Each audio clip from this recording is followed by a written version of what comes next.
I'm surviving. Uh, I'm dealing with some medical issues that are a pain in the butt. Yeah, So, is there anything particular you want to cover in MYSTMOOR that tonight, or you just gonna let me ask all the questions I have burning? Okay.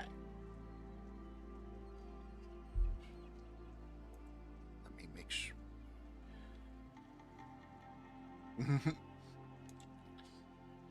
That is not a problem. We are going to. I have 4 news items that I have to cover real quick. They're just important news items that came up during the week that I need to. Because this podcast is usually a news and things like that, so it will be short because they're really simple things, but if I don't cover them, I won't get feedback. You know how media works. I'm super excited to have you on. I really love everything you've done. So um, I would even say I'm a fan. Um, Let me position you correctly. There we go. Let me make sure you're positioned in all. Yeah, okay. So it's real simple. They can hear me.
Hello, everyone. Welcome to Geekout. Today I have Bruce Ballon. Did I say that right, Bruce? Yeah, you did. Okay. Oh, funny thing about your name, Bruce. I always want to say Bruce Banner. There you go. Every Don't get me single angry, time. as they say. Just don't get me angry. I don't know why. I think it's the doctor. It's like, yeah. So for people who don't know who you are, Bruce, why don't you go ahead and give us a quick synopsis of what you do and how you've done it? What I do and how I done it. Who Uh, am I? Okay. exactly. Uh, Bruce Ballon.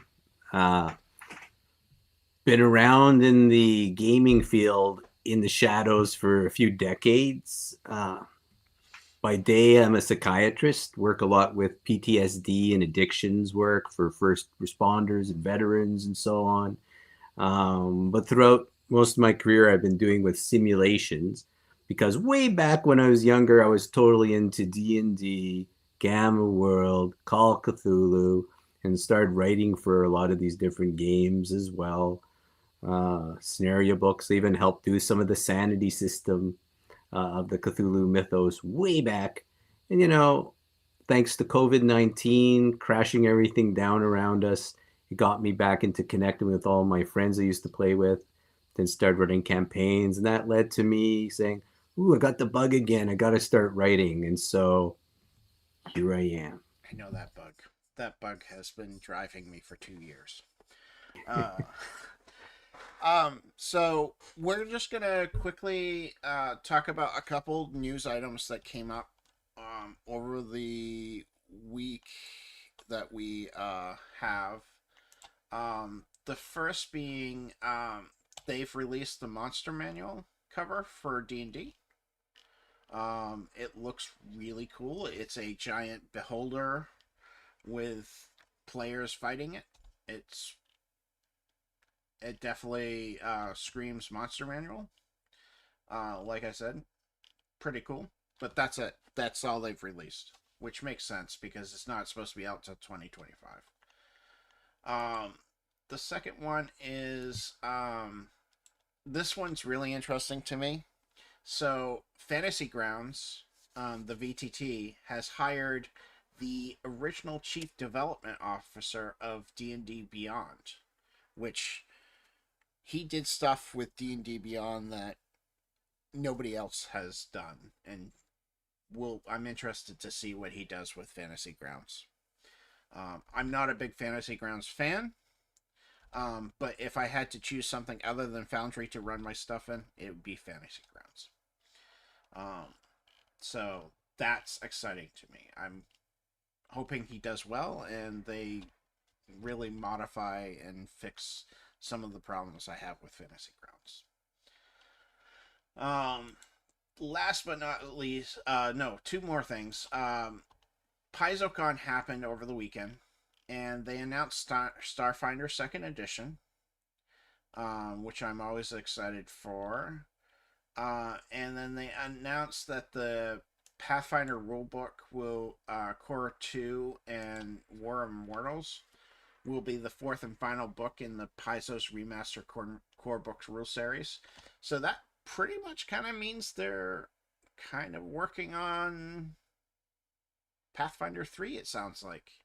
I mean, doesn't necessarily say that, but if you're not making any more, you're gonna be working on something else.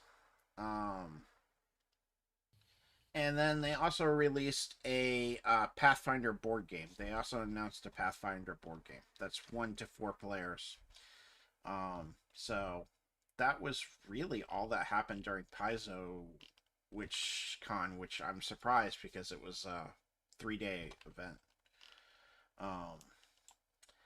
And the last but not least, like I said, I'm going to do these quick. Paramount Plus has announced they're going to do a D&D live action TV show. They won't. So that will be interesting to see. It's going to be 8 episodes straight to order. Um, excuse me. Um, was originally it's going to be interesting. A D&D live action show. It's kind of where you need to go for D&D in my opinion. But that's all the news. It wasn't a lot this week. Hasn't been for a while, and probably won't be for a while. But let's talk about why Bruce is here. Because, Bruce, you have a new agnostic setting. Would dark fantasy count? Would that Yeah, I just call it horror, horror fantasy, horror. What? But it could be fantasy dark. horror? Yeah. Now, out of logistics, I have played a couple adventures in Bruce's new world, and it's really fun. Um, I don't want to give anything away because he is going to be releasing them, but they were extremely entertaining, in my opinion. The horror elements that you put into it made it feel like Call of Cthulhu with some 70s horror film type feel. Which I'm not quite the age for 70s horror, but I was also a film addict in that time frame. I was more 80s horror. Um, so what I know 70s horror was your inspiration because that's I've heard you talk about it and we've talked about it. Um, is there any particular influences that you want to mention that are going to shine in the book and the series? No, there is. So MYSTMOOR is kind of like a strange anachronism of a medieval style Dartmoor / Devonshire of the Hounds of the Baskervilles. So it's kind of that kind of setting, foggy, a lot of monoliths kicking around, frightened serfs, manor houses, citadels, Spookyville. So a lot of it comes from Hammer horror films, Sherlock Holmesian style films. Although 70s, because that's where I'm one of the great old ones. Maybe not as old as Cthulhu. But yeah, so the 70s is where I grew up as a kid and got all my mind burnt by a whole bunch of 70s movies and TV shows. But there's the 60s and 80s. There's some Hellraiser stuff snuck in and all sorts of like 80s things. And even up to the 90s. I mean, anything I thought has influenced me this is like a huge homage to all the stuff I liked. So I figure, as one gets older, one should say, okay, let's do it before it's too late. And so, yeah, the Kolchak Night Stalker is also in there. He's one of my favorite TV shows of all time. So that's a major influence as well. As I said, the Hammer horror films. But as I said, there's a lot of Easter eggs in there too. And there's lots of characters you can spot through the art, like, hey, I'll even say there's some James, because I also like espionage, there is some kind of James Bondian and spy stuff kind of done into medieval horror style that you can bump into as well. Totally. I'm so super excited. I've already backed it. I'm super excited. So you're doing so what have you written so far? I know you've read it, you haven't fully written it out, but in what you've written so far, what seems to be your favorite thing that you've written for it so far? Well, there's a lot of things. Actually, it's funny. It's the adventures that I like the most, but the setting itself, the Citadel in the Moor, which is kind of like the major metropolitan area. It's kind of like a watered down version of like a Victorian London kind of disheveled place. And there's lots of cool stuff in it. And that's where a lot of the cool NPCs will be as well. But I really like that because it's a good base for people. But again, the game set up that people also can have their own manor houses and have their own titles and start there as well. There's a lot of cool things. There's also a meta plot. I don't believe in railroading, But behind it all, I also have a campaign kind of thing, a loose campaign that I really like about who the head villain is. And he's kind of a combination of a lot of different villain characters I've liked over the years.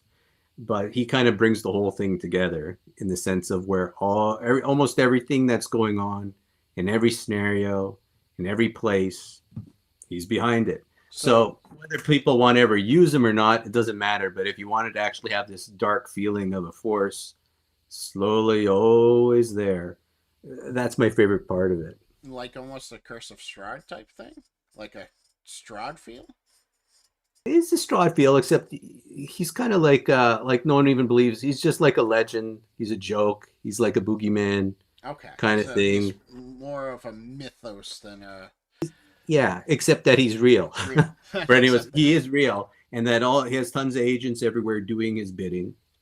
And again, that's part of how he survives so long is no one really believes he's actually real. So it's not like he's not right in your face. Okay, so I'm not sure because I got introduced to your book stuff after your first book got released. Did you do a Kickstarter for the first book, or is this the first Kickstarter you've done? I've done a few Kickstarters. Okay. Are you talking about the Assignment Danger Kickstarter? Danger, yeah. Yeah. No, I've done a few Kickstarters. The first I did was on GameFound. So that was a crowdfunder. Then I did some, actually a Magic. Yeah, the first one was a board game. The second one was like a card deck and things. And then I got into the role-playing finally again. And that was the first one, based on Easy D6. We might as well mention DM Scotty and Scotty McFarlane. Yeah, my channel's very familiar with Easy D6. Okay, yeah. When I came across it, it changed my... Like, I was getting ready to write some stuff here and there, and looking, the open gaming license and all. This is even before all the controversy, the OGL and all that. But then Easy D6 popped up, and I'm looking at it and going, oh my God, streamlined rules. And it's clever, and it's quick, and it's fast. And then I threw everything out about other systems and just started writing everything for that.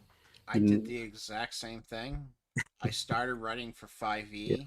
No, actually, I started writing 5e. I decided to go to Savage Worlds because it was better. And then I found Easy D6. Yeah, I was actually going to start doing some Cthulhu stuff with Cthulhu Dark, which is a really streamlined thing with D6s. Except that the only problem, which I didn't like about it, is as soon as you have any combat with a Cthulhu Mythos being, you die. Because that's how it was set up. At least with Easy D6, you can actually fight a little before you die. Correct. So, yeah, and then I was going to do a post-apocalyptic setting. But then I found Scotty was doing that. So I said, I'll do something else. And I love espionage and the weird espionage stuff. Like the $6 Million Man. I love James Bond, don't get me wrong. But back to the 70s and the 60s, you got like The Prisoner, the $6 Million Man, The Avengers, and all that. So that's what really informed the whole Assignment Danger. And then I was doing so much of that, I said, I just need a break. And I wanted to go. So I just was going to go on a little tangent to do like a homage to the Tomb of Horrors called Decrypted Terrors for Easy D6. And then unfortunately, or fortunately, my ADHD got me stuck into this spiral that created the current campaign, MYSTMOOR. Now, you've decided to make it system agnostic instead of focusing on Easy D6, though. What was the driving force for that? Because I find Easy D6 is pretty system agnostic too. Like if you actually take anything like that, you can really roll it around. But then I was going again, how do I actually try to build more community, get more input with people when this seems to be the renaissance of everybody's systems and independent games, that every week a new game comes out with a new system, because it's like a plethora of them just appearing and they're all pretty good. And I'm going, okay, how can I make something that's useful that people can take as, modular? I'll write it in a way that it's not too complicated, just to kind of input things into the system of their choice and run it that way. So it just becomes more useful for people. And so but I did pick two systems to at least play test it with, because again, even though it's system agnostic, I still need to have some systems. So the two I've been running it with is Easy D6, and the other one is Shadow Dark, because I find Shadow Dark also is a very streamlined, wonderful Very system much. as well, What she's done and with it's that also is dark. amazing.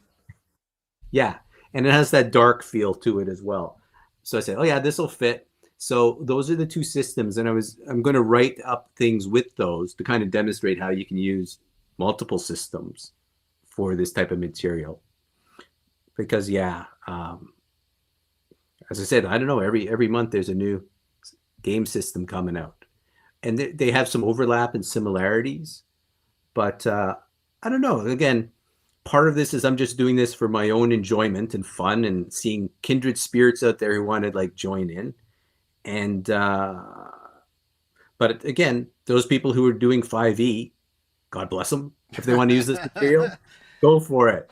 My channel knows how well I stand for 5e. Uh, uh, I have major quandaries with 5e.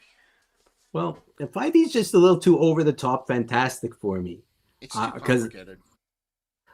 yeah, it's too complicated, but it's also just too much in it. It feels sometimes like, even in my Kickstarter said, you want to put a tiefling in? Sure, you can put a tiefling in. I didn't write any tieflings. It's like more human centric and all that. But I go, it's so much magic. It's like I throw a brick in the air and it'll hit like, I don't know, a flying angel just wandering in the sky for no reason. Like, it's like, I like a little bit of grit in my games, but that's just my personal preference.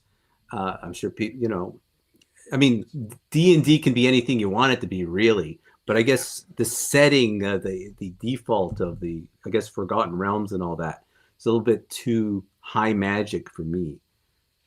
Yeah, it definitely has that high end magic system feel. The higher it's I'm all for having heroic characters, but sometimes D&D characters, player characters, it feels like you can't kill them. Takes forever to kill them. It's true. Which is why, again, back to what inspired me that kicked off MYSTMOOR was a tribute to the Tomb of Horrors, which a lot of people hate, but it was designed specifically for characters that have become way too powerful. Just need to remember, oh yeah, I'm not invincible. Except I guess if you kill people nowadays, they might get upset. Yeah. But not them, but I mean their characters. I don't know. Again, that's why I like horror settings. I mean, I'm much more Call of Cthulhu than I've ever been D&D. So I have one of my friends I've made through streaming. He pretty much does exclusively horror in Mm-hmm. everything he does. It just naturally comes out in his things. And I sent him your stuff, and he was like, "Ooh, this looks interesting." Because he's really dark. Like, he's darker than both you and I combined. Some of the stuff he comes up with, I go, there's something wrong with you. But I do like Jay does some really good writing. Um, so I see MYSTMOOR products are going to benefit Doctors Without Borders. Yes. Is that important to you, or how did you choose Doctors Without Borders? I mean, it's such a great thing. I was just wondering. Well, a few reasons. One is I am a doctor. Two, I've actually sometimes have done help and helped some doctors who have actually been there, who've been traumatized by some of their events that they've done. As I work with a lot of first line responders, and I work with a lot of healthcare providers as actually my practice. But also, again, when I first started off with drive through RPG and cards, I just came across like, oh, this is one of the, you can do this. They have a whole setup where you can set your thing to 95%, that all your profits and everything will go straight to a charity. They say 5% is still for keeping it on the site, that drive through. But that's cool because, again, I'm not in it for the money, really. It's more about community and fun. But rather than just give charity randomly, I'd say I'm going to do it in a fun way. I'm going to make my products, do this, and then set it for Doctors Without Borders. So once it gets on there, I set the percentage to that, and then it goes there. Well, cheers I to you, mean, sir, because that is a great foundation. well, So, thank you. um, another thing that you've specifically said in interviews and stuff, because I watch almost any interview you're in, you've said that you're going 100% AI free. Yes. So, which is amazing, and kudos for you because I'm doing the same thing with my book. Um, so, though I use AI all the time, I'm definitely going AI free. Um, so MYSTMOOR is kind of, it centers around the Citadel, pretty much, correct? Yes and no. Just an aside for the AI, it's funny. I Sure. just was on a server who someone just looked at my latest art cover for the one of the books that will come out eventually is the Eagle of Ashcroft Hall, uh, and they said, "Wait, that looks too good. Is that AI?" No. And I actually posted up, here's my idea board. Here's all the sample images I actually cut and paste to put together to send the artist. Here's the artist's black and white drawing. Here's the artist's first rendition, second edition, third rendition. Sorry it looks so good, but yeah, when you take a lot of process to do it, it will look good. It takes a lot of Exactly. time. Yeah, but yeah, you can Takes a see the person lot has of time. 5 fingers. Um, oh, is that the one where you showed the core rules, the murder on Mist and the Crypt of Terror covers? No, there's a new one I just posted. It Oh, shows a gigantic demonic eagle ripping a person's chest open in a courtyard with lightning in the background. you okay if I share it? Yeah, go right ahead. Once I find it, there it is. Ah, I see it.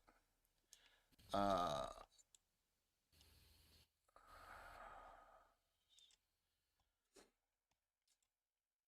all right, let me get this up here so Yeah, I everybody figured can now see what that we're talking Miss about. Moore is funded and it's just now about, I figured I'm just going to start preparing all the other material for it that will come out I over don't want time. to open it up in Photoshop, but that's all right. I'll do Photoshop. That's fine. This is the one you're talking about, right? Where Big Eagle tearing. That's really cool. That's Yeah. really good work. Hmm.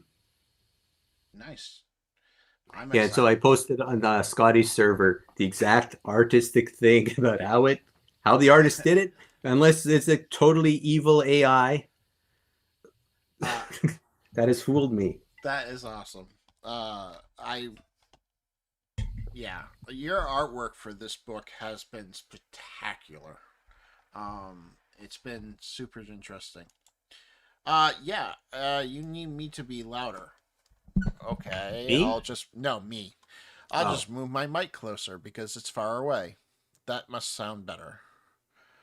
Um, oh, and I can't see what you. I don't know if you showed it to everybody, whatever it is. I don't see I it, but I'm did. assuming Yeah. it's other people are. Okay, Yeah. cool. It's yeah. Um.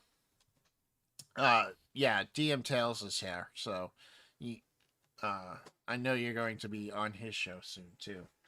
I think. He said, or he wants to get you on his show if he hasn't already. Unless he sees me go, oh my god, I'm not getting this guy on. But we'll see.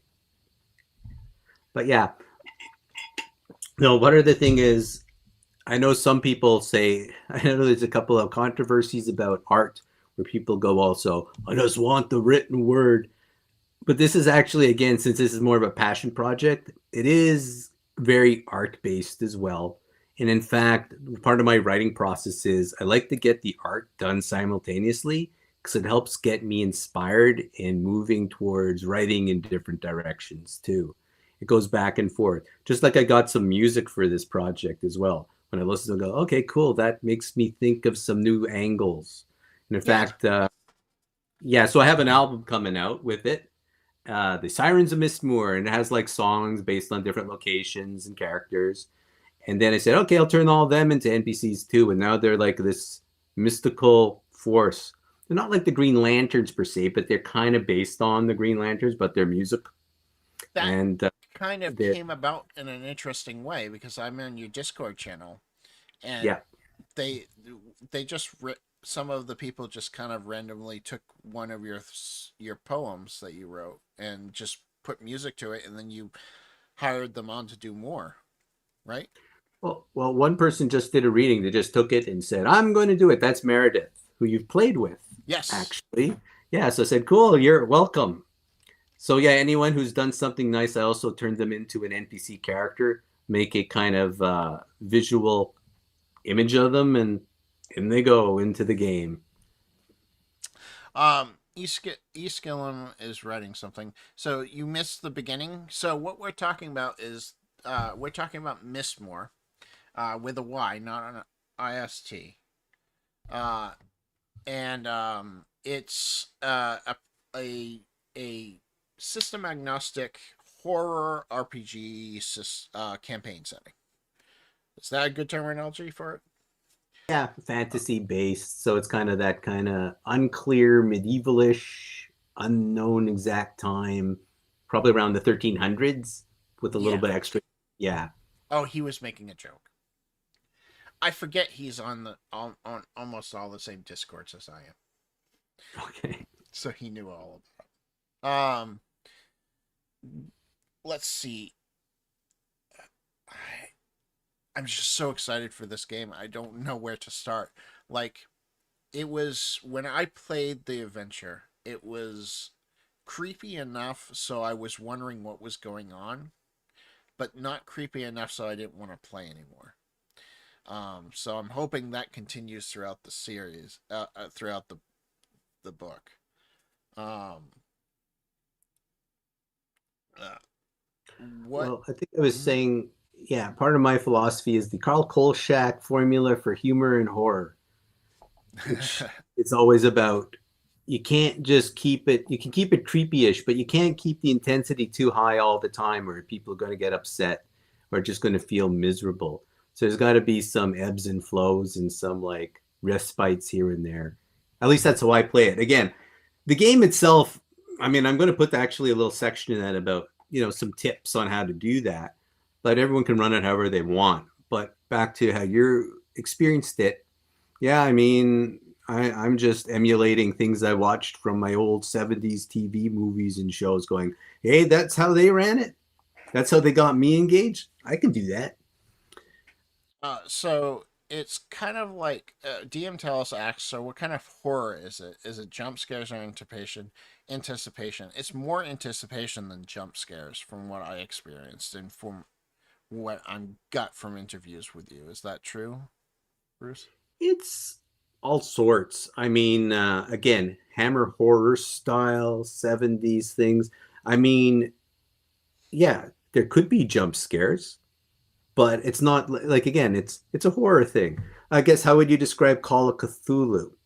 There Oh, usually is investigation. Like again, how I like to yeah. do it is, and again, this is the weird thing, but I wanted to kind of bring that D&D-ish kind of fantasy world into an investigative mode about, here's people, here's some characters. You can interact with people. It's not just slash, kill, loot the room. I mean, you could do that if you want, but it's more, there's clues, there's combat here and there, and then there's menaces that will appear, but there's foreshadowing along the way. And then usually a giant, hopefully a good climax where something suddenly drops and everyone goes, oh my God. As I think one of the players said when we were playing, that escalated quickly. I always Yeah. love when they say that. Yeah. Yeah. And Um, I'm looking forward to playing it because I I do not DM horror very well. Um, and I think I finally kind of cracked that code, and I'd like to test it. So this is going to be my test when I get it. Is running a one shot in this world. yeah, I think I was talking to Carl the other day too about the secret to horror is like, again, the emulation of the Tomb of Horrors. It's not, Tomb of Horrors is not that horrible. It just kills everything. But that's not actually scary. That's just annoying. I mean, it's like I'm going to go in and how am I going to get murdered or trapped? versus, as you were saying, again, it's that anticipation, like something that like ambiguous. You're not quite sure what's happening, and you start realizing what I actually do might actually cause my death or survival. Whoa. Yeah, And there was a time when I did something pretty stupid in the playthrough, and I was like, "This is gonna kill me." um, and to answer your question, he's Gillum, it's system agnostic, but he's going to put examples of Easy D6 and Shadow Dark into the book. Um, Sometimes gore isn't as scary as psychological horror. That is very true. mhm. Um, uh, so what Yeah, are? you take. Go ahead. I was just going to say, if you watch Kill Bill or Quentin Tarantino, you can say, yeah, there's gore everywhere, but it's not necessarily scary. Correct. Yeah. Um, what what's your favorite? Because you have lots of groups in here that you've put in. What is your favorite group that you're going to include in the book? Group. Like group of like you have like a cultist group that you enjoy or like um Oh, that type of thing. that is a hard question. Again, it's like saying, what's your favorite movie? Exactly. Yeah. Yeah, and I go, I don't know. I always say like the Good, Bad, and the Ugly's up there, and so Silence of the Lambs. But my favorite, well, my Of course. favorite is going to be the head bad guy and all his minions in the tomb in the Crypt of Terror. That is my favorite because, again, I don't want to kill anyone reading this book with a ton of backstory, but him and the ancient ones that are running everything, they're cool. But again, I also have there's a lot of M.R. James type stuff in there as well. I don't know if people know who M.R. James is. This ghost story writer from way back. H.P. Lovecraft loved him. He's going, he's great. So there's a lot of like things based on him as well. And I don't know if people have seen like the old 60s, well, actually, it's 1950s movies that are in here, like Night of the Demon, Cat Mm, People. I mm. mean, there's a whole bunch of like all those references are in there's characters based on them and plot lines in there, Yeah, and they all get yeah. I remember those books, but those movies, but that's not because I lived them. It's because I went to school for animation and I had to watch a whole bunch of movies for animation. Oh, Um, okay, cool. so, but yeah, that's. Mm, I don't have. You've answered most of the questions I had. Like, I was curious, like where in the world you see your favorite things, and you definitely answered most of that. Um, so let's go back. You're going to have a lot of NPCs in this, and they're going to be based on a lot of people in either in the real world or in movies. Um, what made you decide to do that? Because that's an interesting way of proceeding with your NPCs. I'm trying to remember how I came across. I'm trying to remember how I even bumped into this, but I think it was because as I was starting to build out MYSTMOOR, I was thinking, okay, who's going to be the Margrave or the head of the Citadel? I was like, Then I started thinking movies. Oh, maybe I'll make a Christopher Lee type. I said, why don't I just make it Christopher Lee, except we'll call him something else. And then it just dawned on me too about how I see a lot of people do homage, and I go, okay, this is going to turn into a homage project since it's already turning into like my favorite things. Then I start saying, okay, let's turn everybody into interesting characters people can bump into. I also like the fact that it gives like a meta feel to the game. Like you Mm. can go, oh, it's Ingrid Pitt. She's a vampire, but is she? Is she actually a vampire here in this game, or is she Mm. actually just a nice person? Like, so it can play a little bit with those who know too much, and those who don't know anything about them. That's okay too. And then it got into, well, since I'm doing people, I was thinking, why not? The first one is I'm going to throw Scotty into this game as a tribute. Yeah, I mean, So I did that, and then I said, oh, why don't I do more of that? Next thing you know, I just kept asking different people, that I've known for a while, and it's going, hey, you interested in? Sure. I'm surprised they all say yes, but yes, and then just say we'll put them in, and that's why again, rather than write the entire book up, it is pretty, like, the core book's pretty much done, and I've run a lot of the adventures. Just a question of writing them up. But I said, why don't I make this like how Kickstarter used to be, which is supposedly supposed to have community input and community engagement. That's what it used to be before it became just this place you just buy books and things, or whatever, right? Like, it's a game book. And so that's why a lot of the tiers, it's like, if you buy this, whatever, you can have a shop. You tell me what it is. We'll work together, and it's going to somehow end up in there.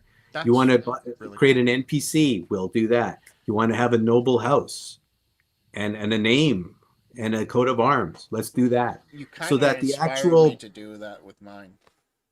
Well, I say, why not? Like, this is to me about, it's a community thing. It's not me. Like, why not? This way, people with similar interests and are want to just join into the fun. It's like, okay, I'll charge you for pretty much what's going to cost me to go to the artist to do a portrait of you, right? And then maybe $5 for my time to write up an NPC with you. And there you go. Yeah. Well, again, people can look at the campaign. I'm not charging a heck of a lot. No, you're not. It's actually, it's well reasonable price, everybody. Eskilum wrote, I recently watched A Haunting in Venice with my wife, and had never been exposed to Agatha Christie before. Your stuff loosely reminds me of that movie. Well, that's because the adventure that Dave was actually on was based on Agatha Christie, crossed with some other shows and movies. I'm not going to tell you because it'll give away what it is. But it was Death on the Nile, because they were on a riverboat heading down the Mist River towards the Citadel. All expenses paid, with all them fancy here, but So, yeah, it was basically Agatha Christie. That's one of the adventures. That there's a mini campaign I'll write up. That's the Eagle of Ashcroft Hall. That's actually the Hound of the Baskervilles meets the Maltese Falcon with a few other things all mixed together. Nice. So, yeah, there's lots of, again, I love mystery things. So it's not, there's horror, but there is like the whole concept of the mystery, like something to solve. DM tells us someone has to go to the bar and order a rare steak. But I really enjoyed that your tiers had some input to them, because that was really, really interesting. I wish I had a better paying job at the moment, so I could have got one of the higher ones, and I probably will. I haven't decided yet. Because I would love to have a shop that just sold like garlic or something like that. Oh, Dungeon Matron, welcome. Should I be here? I'm playing at your table during Rune Jammer. You more than Don't worry, I didn't tell. It is that all I said was Death on the Nile, but I didn't tell you what the other stuff is. No, he's been pretty sudden with the adventures, so you're perfectly fine here, Dungeon Matron, and welcome. I know this is the first time I've seen you in the chat, though I've talked to you plenty.